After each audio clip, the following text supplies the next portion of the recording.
Hello, and welcome to Off the Books, where we surf the uncharted waters of accounting, finance, risk, and wherever else the waves take us. This episode is brought to you by Workiva, the one platform that brings together financial reporting, ESG, audit, and risk teams like one big family turkey-based gathering without the fights between Uncle Randy and Cousin Louise. My name is Catherine Tsai, professional asker of questions and lover of venti soy chais. I'm looking forward to debating a great conversation, and I'm happy to have you with us. I'm also happy to have Steve Soder joining me. Steve, would you like to introduce yourself?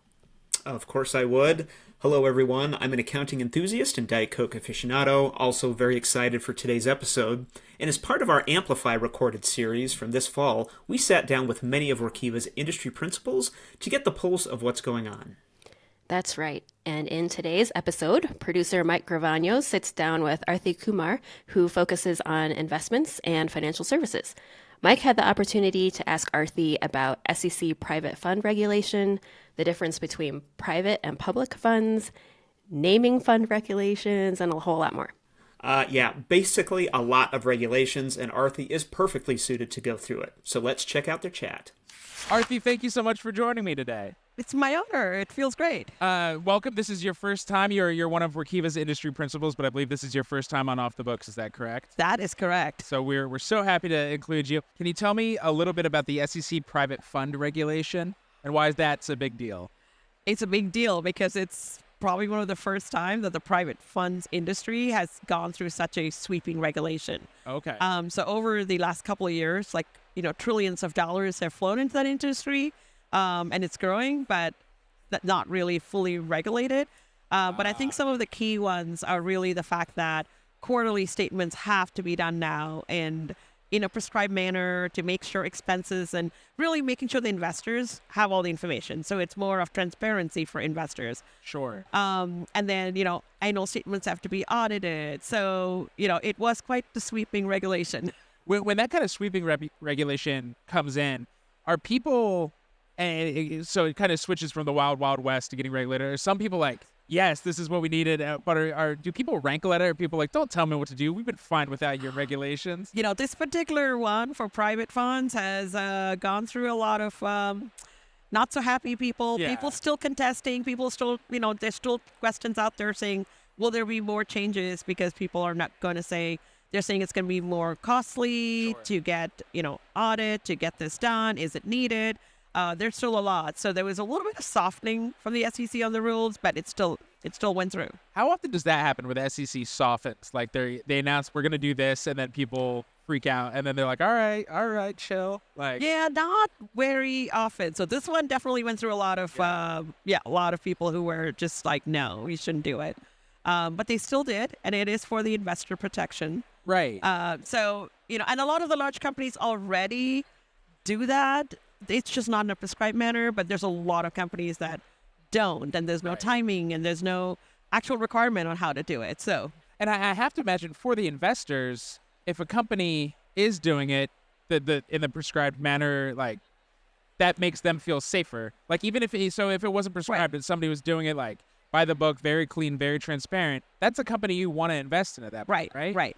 No, it is, because you want to know what the company is investing in. You want to know what's the expenses that you incur with it. Sure. It is for full transparency, honestly. Yeah. So it is for the betterment of the investors. It is just something that's not happened before. So it's the cost of doing it, the process change, resources, and, honestly, is it really needed? Because there's so much turnover and, funds get launched and money gets, getting into the market. So another basic dumb question.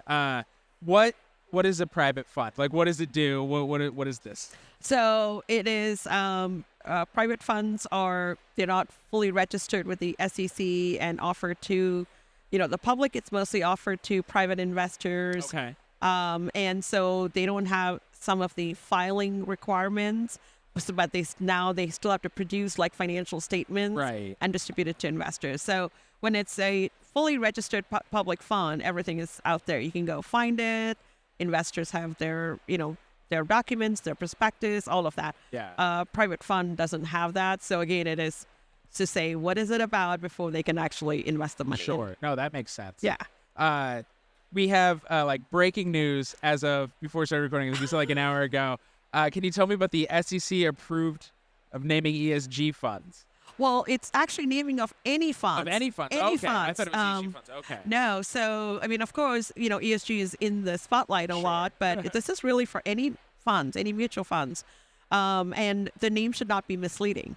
So if it's a growth fund, it should truly be primarily growth funds. If it is a green fund, it's like that's where the ESG comes in. Yeah. If it is a sustainable fund, it truly should be. That's the You don't want to primary. hide non-sustainable stuff in there. Exactly. Got it. Exactly. It should primarily. That's the reason for the fund. So it shouldn't be misleading to the public. And that was really what they adopted literally as of an hour ago. We've been watching that. Once again, it feels like transparency is key there. And in this, like, anytime a party is anti-transparency, I don't know if this is naive, it makes me go, what are you hiding? Why are you anti-transparency? Is there any reason that you can think of that people shouldn't be into the funding regulations? Yeah, I think this one is more about, what really is the cutoff. Yeah. Like, I don't think anyone intends to not, but Sure. sometimes it loses its purpose over time, but the name sticks. So somebody investing says, oh, this is a fund that invests in all sustainable, or green, funds and or companies.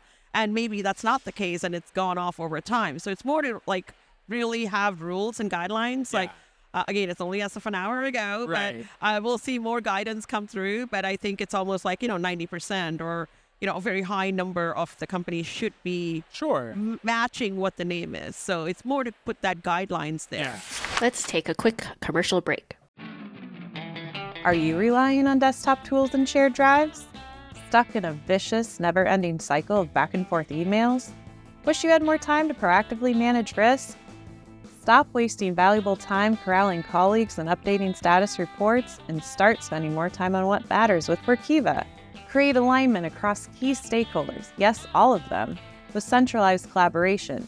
Drive better business decisions with insights on demand, and spend more time on value-added work by automating those awful repetitive tasks. Plus, connect your GRC processes with your ESG and financial reporting all in the same platform. Seriously. See why audit and risk teams love Workiva at workiva.com/risk. That's WORKIVA.com/risk. All right, we are now back with Mike and Arthy. Let's give it a listen. I know it was only an hour ago, but do you predict people will fight back a little like they did with the other one we just talked about? No. Or do you think this No, one will this be much one cleaner? I think it's more cleaner. It is going to require amendments to be done with their prospectus or registration. So we will see more volume of paperwork and, any regulation, Workiva, we follow that. We're right there with regulation. So we do anticipate as companies start looking at when it's prescribed and it comes out, the guidelines, and they'd reevaluate their funds, maybe there would be more amendments and filing that they would have to do.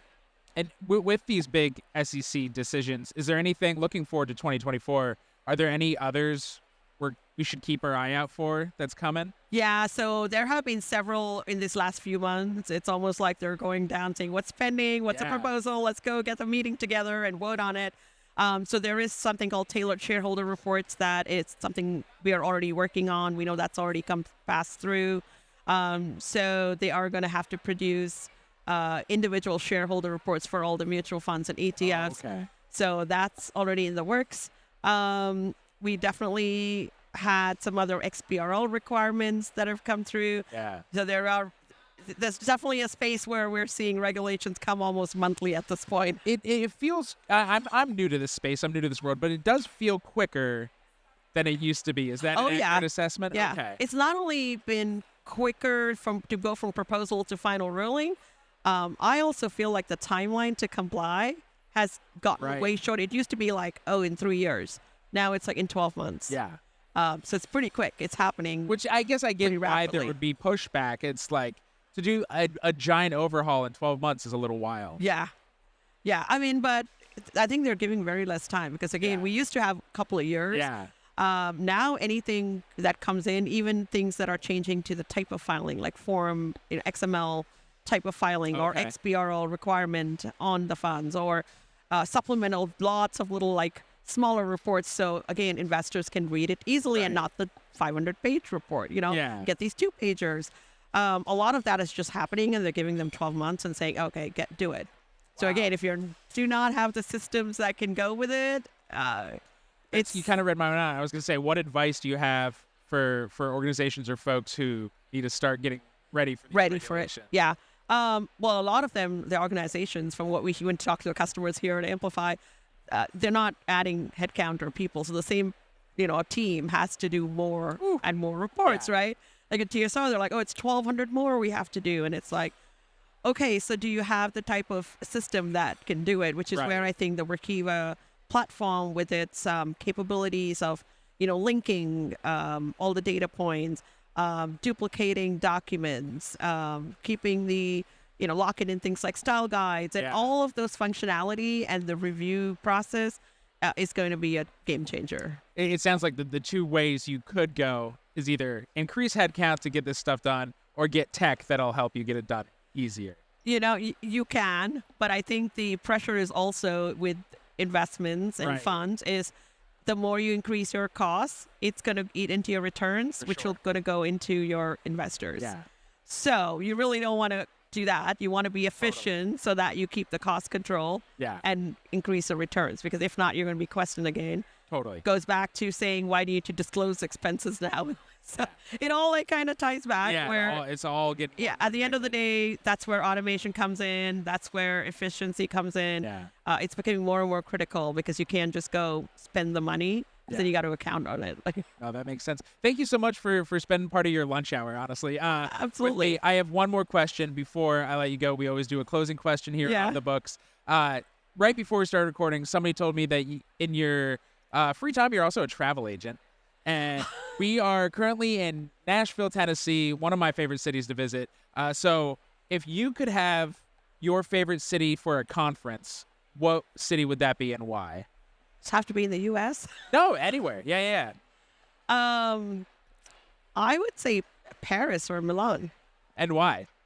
Just because they're gorgeous? Because you want to go to Milan? I've been there. I've been to both of them, but they are just iconic cities. You can never get tired of them, especially Paris. For sure. I think it's awesome. Yeah, it's gorgeous. Yeah. Right. Yeah, and I do, I love traveling. Yeah.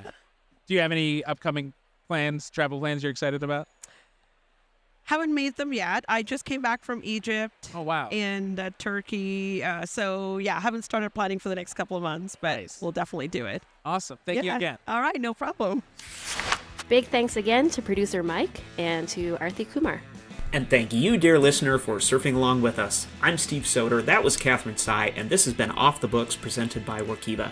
Please subscribe, leave a review, and tell your buddies if you like the show. If you're watching this on YouTube, we'd love for you to leave us a note in the comments, or you're also welcome to drop us a line at offthebooks@workiva.com. Surf's up, and we'll see you on the next wave.